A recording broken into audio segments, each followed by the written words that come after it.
말씀대로 막살라라는 제목으로 하나님 말씀 증거하도록 하겠습니다. 시편 37편은 다시 정리하면은 다른 시편과 전개 흐름이 다릅니다. 서사가 없습니다. 배경 이야기가 없다라는 얘기입니다. 그래서 전체 구조가 잠언 구절과 비슷합니다. 그러니까 잠언의 교훈들을 모아놓은 것 같은, 그래서 한 절 한 절 놓칠 게 하나도 없는데 사실 전체적인 흐름의 배경은 없고 이렇게 반복이 쭉 되는 것 같습니다. 그러니까 시편 37편을 설교하면서 제가 느낀 게 잠언 설교가 얼마나 어려울까 그런 생각을 해봅니다. 그죠? 비슷비슷한 말들을 막 나열해가지고 쭉 설명하니까 논리 전개가 없어요. 이렇게 전진이 없고 이렇게 그냥 모아놓은 거예요. 이렇게 잠언집 같이. 그럴 때 오늘 이 말씀도 잠언을 이렇게 축약해 놓은 거라고 생각하면서 한번 접근을 했으면 좋겠습니다. 구조는 네 가지 구조인데 1절부터 11절까지는 악인이 형통에 대해서 불평이나 시기하지 말라. 이게 첫 번째고, 그다음에 두 번째 파트는 이제 평행 구조예요. 12절부터 22절까지는 악인과 의인을 대조하면서 상대하지 마라 악인. 그리고 악인이 슬럼프에 빠진다. 상대하지 않으면 악인이 슬럼프에 빠진다. 이게 핵심이에요. 세 번째 파트는 23절부터 31절까지인데 의인이 받는 복.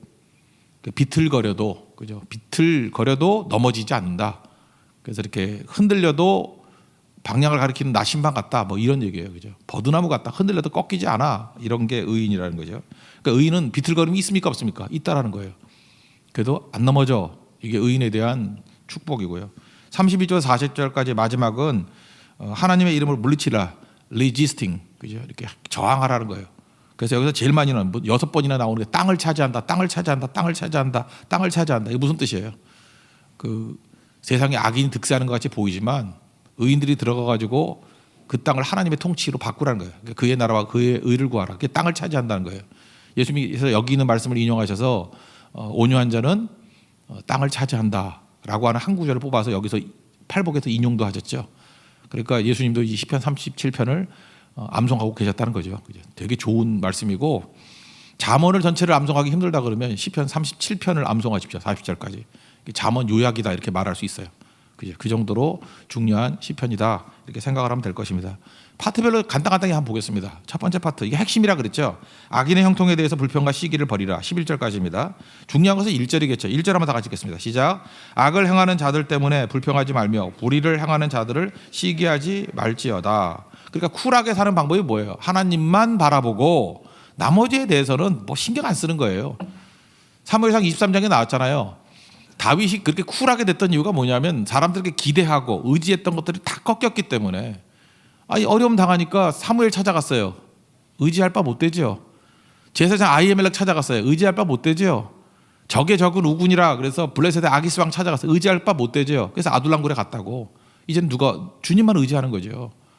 그 훈련 받고 난 다음에 그 일라 백성을 돕게 됩니다. 도우면 또 기대하잖아요. 옛날 같으면은 내가 그렇게 도와줬으니까 저거 은혜를 알 거야. 우리 편 될 거야. 도와줄 거야. 근데 배신해 버리거든요. 근데 거기서 그 일라 백성을 도왔다. 이것보다 중요한 게 뭐냐면 그 일라 백성이라 그래 이게 은혜를 베풀었는데도 불구하고 배신했는데 다윗의 자세예요. 엄청 쿨하더라. 그죠? 그냥 그래? 그러고 돌아서 버리더라는 거예요. 뭐 열받고 분노하고 이런 거 하나도 없이. 그 이유가 뭐냐? 하나님만 쳐다봤기 때문에 그렇다. 우리도 여기서 말하는 뭐 그 일라 백성 일종의 악인 그런 거 아니겠어요? 그죠? 악인에 대해서 신경 끊어. 그죠? 그리고 그래야 쿨해질 수 있어. 잠깐만 우리가 분노하는 이유는 뭐냐면 하나님 안 바라보고 잠깐만 이렇게 신경 끊어야 될 것들에 대해서 연연해 하기 때문에. 그러니까 분노 사용하는 거잖아요. 누가 분노하래? 분노하면 일 못 하잖아요. 그러니까 하나님 앞에서 쿨해지는 방법, 하나님만 의지할 때 그런 일이 이루어진다는 거예요. 그래서 뭐예요? 쿨하고 기능하라. 할 일 해라. 할 일 열심히 하면 나머지 다 이루어진다. 뭐 그런 얘기겠죠. 그 루벤스 그림, 다니엘이 사자굴에 있을 때 사자 안 쳐다보고 하나님만 쳐다본다. 똑같은 맥락이에요. 사자에게서 신경 끊고 하나님만 쳐다봐. 그러면 주님 의지하면 다 이루어지게 될 거고 네가 빛 가운데 걸어가게 될 거야. 그 얘기를 하고 있습니다. 2절부터 6절까지 내용을 보겠습니다. 시작. 그들은 풀과 같이 속히 배임을 당할 것이며 푸른 채소같이 쇠잔할 것이미로다. 여호와를 의뢰하고 선을 행하라. 땅에 머무는 동안 그의 성실을 먹을 거리로 삼을지어다. 또 여호와를 기뻐하라. 그가 내 마음의 소원을 내게 이루어 주시리로다. 내 길을 여호와께 맡기라. 그를 의지하면 그가 이루시고 내 의를 빛같이 나타내시며 내 공의를 정의의 빛같이 하시리로다. 지금 시인이 시작할 때의 내용은 뭐예요? 지금 악인에 대해서 악인이 왜 형통해요 하면서 불평, 시기심 이런 게 있었잖아요. 그러면 불평을 없애자, 시기심을 없애자 그런다고 되는 게 아니고 하나님 쳐다보고 하나님이 이루실 일들 성실함으로 이루어. 그러면 다 없어지는 거야. 답을 하시겠죠. 이렇게 사는 거예요. 이렇게. 그러니까 결국 시선이죠. 우리가 누구를 쳐다볼 것이냐. 그럼 결과적으로 어떤 일이 벌어지느냐. 여기서 6번이나 나와요. 땅을 차지한다. 이게 굉장히 중요한 개념이거든요. 땅을 차지한다. 이게 땅을 차지하는 건 뭐죠? 우리 겉으로 볼 때는 우리가 이상을 사면서 겉으로 볼 때는 악인이 많아 보여요. 악인이 많아 보고 악인이 득세해 보인다고. 왜 악인이 많아 보이죠? 악인은 목소리가 커서 그래요. 막 설쳐대고, 그죠? 목소리도 크고, 뭐 글도 많이 쓰고, 뭐 SNS 보면은 악인들이 도배해 놓거든요. 그러니까 악인들이 엄청 많은 것 같이 보이고 득세해 보일 때 할 일이 뭐예요? 영적 전쟁에서 recognizing, 일단은 그들을 간파하고, 그죠? refusing, 거절하고, 결국 마지막에 resisting, 이 예수 그리스도의 이름의 능력으로 물리치라 그랬잖아요. 저항하라. 이게 땅을 차지하는 거예요. 그래서 의인들이 하나님의 통치가 이루어지는 땅을 만들어 가라. 그러니까 나라의 임하옵시며 그 얘기예요. 땅을 차지하라가. 그리고 그의 나라와 그의 의를 구하라. 그러니까 할 일이 뭐죠? 사인 안 하는 거예요. 인정 안 하는 거예요. 그래서 이걸 특별히 영적 전쟁하는 분들이 참 딘 셔먼 같은 사람은 탈영토화 그랬어요. 마귀가 지배한 영토를 인정하지 않는 거예요. 그러니까 뭐 예를 들어서 뭐 일본 같은 데가 뭐 어떤 땅을 뭐 점령했잖아요. 지금도. 그죠? 뭐 남의 땅 뭐 그런 게 있다 그러면은 인정 안 하잖아요. 그 나라들. 뭐 베트남도 인정 안 하고 중국도 인정 안 하고 뭐 그런 식으로 뭐 중국이 점령했을 때 또 한 나라 인정 안 하잖아요. 그런 게 리지스팅이에요. 그죠? 마귀가 점령한 거 인정 안 하는 거예요. 그 마지막에 가면 하나님께서 최종 승리를 주신다. 탈영토화 또는 탈주하라 이런 표현도 써요. 거기서 벗어나라. 인정 안 하고 순응하지 말라는 거예요. 그러니까 불복종 운동 같은 거죠. 예, 그런 거 하라. 그런 얘기를 하고 있습니다. 7절부터 11절까지 한번 쭉 읽어보겠습니다. 시작. 여호와 앞에 잠잠하고 참고 기다리라. 자기 길이 형통하며 악한 꾀를 이루는 자 때문에 불평하지 말지어다. 분을 그치고 노를 버리며 불평하지 말라. 오히려 악을 만들 뿐이라. 진실로 악을 행하는 자들은 끊어질 것이나 여호와를 소망하는 자들은 땅을 차지하려더라. 첫 번째, 잠시 후에는 악인이 없어지니 내가 그것을 자세히 살필지라도 없으리로다. 그러나 온유한 자들은 땅을 차지하며. 두 번째, 풍성한 화평으로 즐거워하리로다. 땅을 차지한다, 땅을 차지한다. 2번 나오잖아요. 그죠? 나라 확장, 하나님 나라가 이루어지길 원합니다. 그래서 온유라고 그랬잖아요. 온유한 자가 땅을 차지한다. 그냥 이거 뭐 원어 말고 그냥 한자로 한번 풀어봅시다. 온유. 그러면 온이 뭐예요? 따뜻하다. 유는 뭐예요? 부드럽다. 그래서 예수님은 온유와 겸손 그러잖아요. 우리도 온유해지는 거예요. 온유가 뭐냐 하면 예수님 사람 다 온유해져야 되잖아요. 따뜻하고 부드러워야 돼요. 그래서 크리스찬이 따뜻하지가 않고 이렇게 냉기가 있다 그러면 그 문제가 있는 거지. 쌀쌀 맞고 그러면 따뜻해야 돼요. 모든 생명은 따뜻하면서 나오잖아요. 안 그렇습니까? 따뜻해야지. 달걀도 따뜻해지면은 부화되는 거잖아요. 찬 데서 생명 나오는 거 봤어요? 그러니까 교회도 마찬가지예요. 따뜻해야 새 생명이 나와요. 그러니까 왜 이 냉기가 있겠어요? 상처 때문에 그런 거죠. 이 마귀한테 끌려다니기 때문에. 그래서 따뜻해지는 거예요. 그리고 부드러워지는 거죠. 시간이 가면 갈수록 딱딱해지는 거 아시죠? 뭐 팔도 이렇게 50견 걸려서 잘 딱딱해지고. 애들 보세요. 애들 뒤꿈치. 그 돌에 나는 그 뒤꿈치 만드는 그 재미. 어쩜 그렇게 부드러워요, 애가. 대신에 이제 한 50대 아저씨 뒤꿈치 보면 짜증나죠, 진짜. 굳은 살 먹이고 그죠? 그러니까 온유는 그거예요. 따뜻함과 부드러움. 온유는 따뜻함과 부드러움. 이게 어원을 보니까 온유라는 말이 참 재밌어요. 온유란 말이 어디서부터 나왔냐면 땅이란 말하고 같이 나왔어요. 그러니까 온유한 자가 땅을 차지한다. 이 어원이 같아요. 후토스라고. 그죠? 후무스라고. 근데 이게 어원이 또 어디서 나왔냐면 땅이란 말, 흙이란 말하고 온유, 흙, 후무스 어원이 똑같아요. 거기서 또 뭐가 나왔어요? 사람이 나왔어요. 그 휴먼 그래, 휴먼이라는 게 거기서 나온 거라고 후무스에서. 그렇게 참 연관이 돼 있죠. 온유함, 이거는 땅이고 이건 사람이다. 그래서 사람도 이게 흙과 같은 사람이 좋아요. 부엽토라 그러죠. 부엽토, 잎사귀가 썩어서 된 흙. 그러니까 원예할 때 부엽토 사잖아요. 그 화분 사보셨어요? 부엽토 좀 비싸요. 부엽토를 사서 해야지 그 나무 잘 자라요. 아무거나 한다고 되는 게 아니에요. 부엽토는 기름진 거름이죠. 그래서 부엽토, 이 땅이 갖고 있는 특징이 뭐죠? 있는 거 다 줘요. 부엽토 같은 거 보세요. 영양분도 주고 습기도 주고 다 줘요. 주니까 생물이 살아나죠. 또 반면에 죽으면 다 받아들여요. 다 받아들여서 시체까지도, 시체는 징그럽잖아요. 땅에 오래 있으면 이게 부패가 되니까 좋아지죠. 그래서 땅이 비옥해지고 징그러움이 사라지잖아. 만약에 땅에다가 사람이 안 썩는다 그러면 그 무서워 어떻게 살아? 가면 시체. 근데 한 뭐 몇십 년 지나면 다 없어져 버리잖아요. 흙으로 돌아가 버리잖아요. 그리고 기름진 땅이 돼 버리잖아요. 그래서 이 부엽토 같은 인생을 사시는 거예요. 그게 온유예요.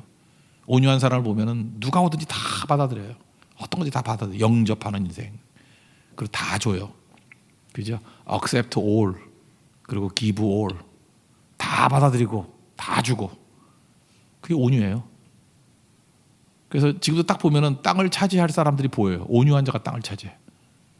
그 반대는 뭐죠? 온유 대신에 따뜻함 대신에 냉.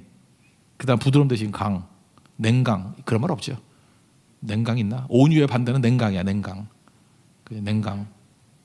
냉강. 차고 뭐 강해 보이는 것. 이거 그냥 한 방에 가버린다고. 그러니까 온유한 자가 되는 축복이 임하기를 바랍니다. 온유는 뭐죠? 사실 원래의 뜻은 뭐냐면 하나님이 분노하실 때까지 기다린다는 거예요. 그래서 성경에서 온유한 사람 대표적인 예를 2명을 들었죠. 물론 예수님이지만 이삭 우물 파면은 뺏어가고 우물 파면 뺏어가고 그래도 기다렸죠.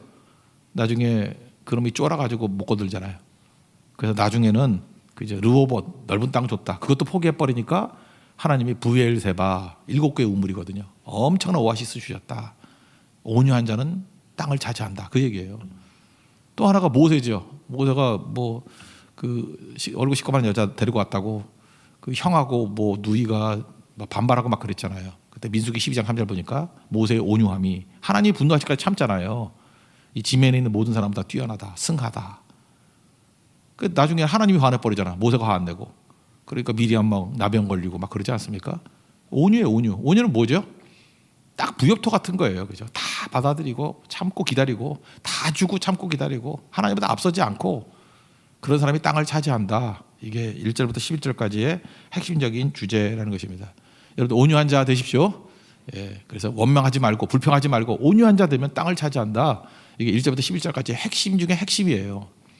나머지 이제 부연 설명들이거든요. 이제 두 번째 파트가 이제 악인과 의인의 대조인데 이제 악인에 관해서 좀 관심 갖고 싶지 않아요? 악인이 어떤지 또 의인은 어떤 모습인지 이렇게 클로즈업 해가지고 보여주는 거예요. 그죠? 클로즈업 해가지고 우리가 상대 안 하면요 악인은 슬럼프에 빠진다는 거예요. 그러니까 우리가 뭐 신경 썼을 때 우리가 슬럼프에 빠졌잖아요. 안 그래요? 그죠? 자꾸 신경 쓰니까 열받고 분노하고 그래서 잠도 못 자고 약 먹어야지 하고 막 그랬잖아요. 근데 우리가 악인에 대해서 신경 끊으면 악인이 그렇게 된다는 거예요. 악인이 페이스를 잃어버린다는 거예요. 그러니까 우리가 당해봤어 알죠? 그러니까 너도 한번 당해봐 그거죠. 신경 안 쓰면 돼요. 그러면 스스로 자기 양심 찌르고 뭐 부러지고 뭐 깨지고 뭐 하도 읽은 지 오래돼서 모르겠다. 다시 한번 읽어봅시다. 12절부터 15절까지 악인 슬럼프에 빠진 모습을 한번 봅시다. 시작. 악인이 의인치기를 꾀하고 그를 향하여 그의 일을 가는도다. 그러나 주께서 그를 비웃으시리니 그의 날이 다가옴을 보심이로다.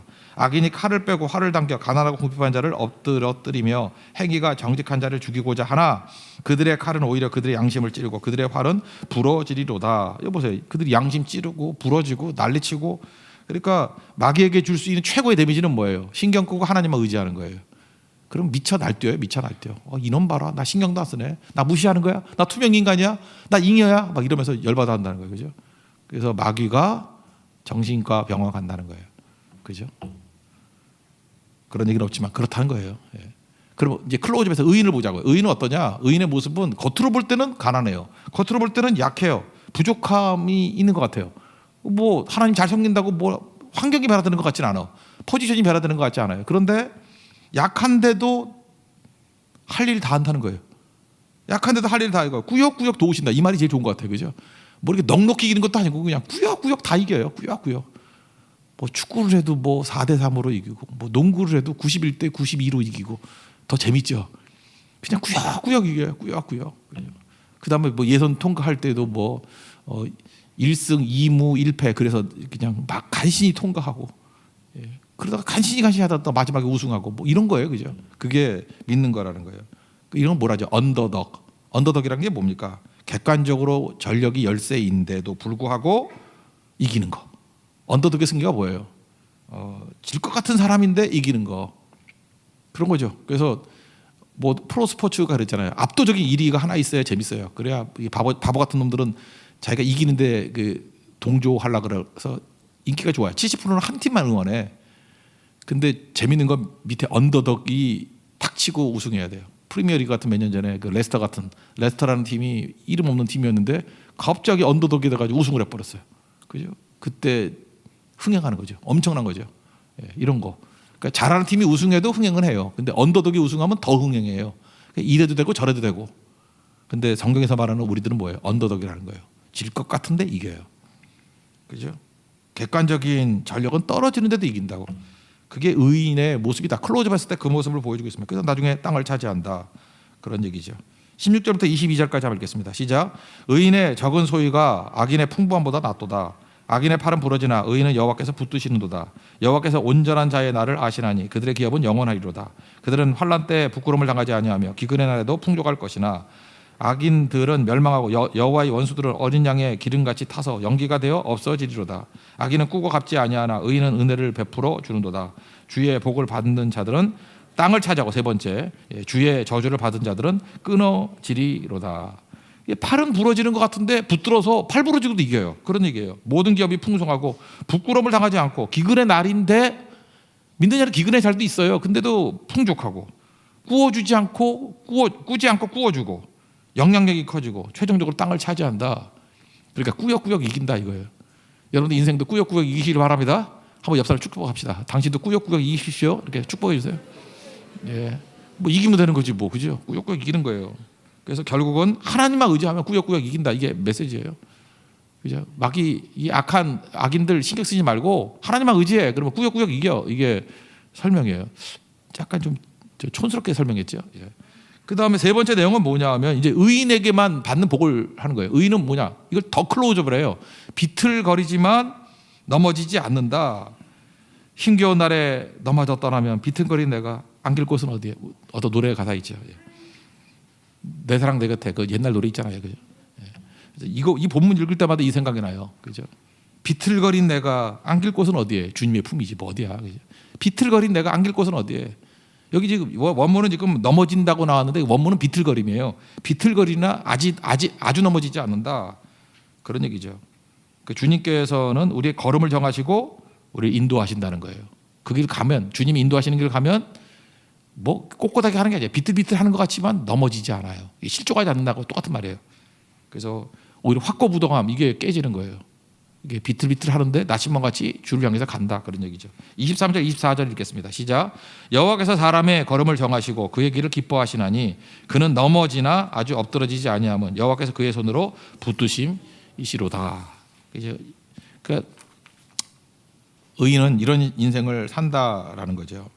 그래서 탕자를 보세요. 탕자가 비틀거렸죠. 비틀거리는 걸 놔둔다고요, 주님이. 그래서 어떤 사람은 그래요. 믿음은 회의를 동반한다. 그러니까 주님께서 우리 자유의지를 주셨다는 걸 회의할 수 있어요. 그죠? 이거 못 믿겠어. 그래서 방황하고 돌아올 수 있는 길을 주셔요. 비틀비틀 거리지만 나지만 흔들흔들하지만 가만 있으면은 정북을 향하죠.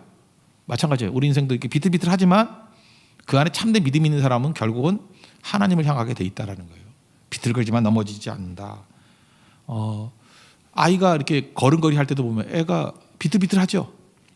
그러면서도 아빠한테 가잖아요. 비틀거리지만 넘어지지 않는다. 이거 그 빈센트 반 고흐가 그린 그림 중에 유명하지 않은 그림이에요. 첫걸음이라는 그림이 있어. 한번 보여주세요. 이게 고흐 그림이거든요. 이거 볼 때마다 이 구절 생각나요. 지금 이게 딸이잖아요. 딸인데 아빠가 앉아가지고 일로 와 할 때 벌써 걷지도 않았지만 못 걸을 것 같이 보이죠, 얘가. 그죠? 얘 분명히 넘어질 거야. 이 정도 거리면 한 3번은 넘어질 거야. 그죠? 비틀비틀. 그러면서도 결국은 얘가 아빠한테 갈 것 같아, 안 갈 것 같아요? 가요. 비틀거리고 가고 넘어졌다가도 일어서서 가요. 하나님께서 우리를 이렇게 인도해 주신다는 거예요. 비틀거려도 넘어지지 않는다. 왜? 아버지가 기다리고 있거든. 그리고 완전히 넘어지면 어떻게 되죠? 아빠가 거기서 서 있겠어? 뛰어가서 안고 오겠지. 이게 의인의 모습이다. 그래서 고우의 첫걸음, 그것이 우리의 모습이다. 이런 생각을 했으면 좋겠습니다. 후손에게 줄 수 있는 최고의 선물도 이거라는 거예요. 하나님만 의지하는 거. 비틀거리도 주님 찾으면 살 수 있어. 그걸 보여주라는 거예요. 25절 26절 보겠습니다. 시작. 내가 어려서부터 늙길까지 의인이 버림을 당하거나 그의 자손이 걸식함을 보지 못하였도다. 그는 종일토록 은혜를 베풀고 꾸어주니 그의 자손이 복을 받는도다. 지금도 이렇게 어떤 성도들 보면은 막 헌신하고 막 구제하고 선교하고 막 그런 분들을 보면은 그분도 훌륭하지만 그 집에 애들 보잖아요. 야, 이놈은 무슨 복이 있어서. 이놈은 무슨 복이 있어서. 사실 저도 이런 복을 엄청 받았어요. 그죠? 우리 뭐 부모님 세대, 우리 할아버지 세대 엄청 나눠줬거든. 저는 이유 없이 받은 돈이 엄청 많아요. 이유 없이 받은 은혜가 너무 많아요.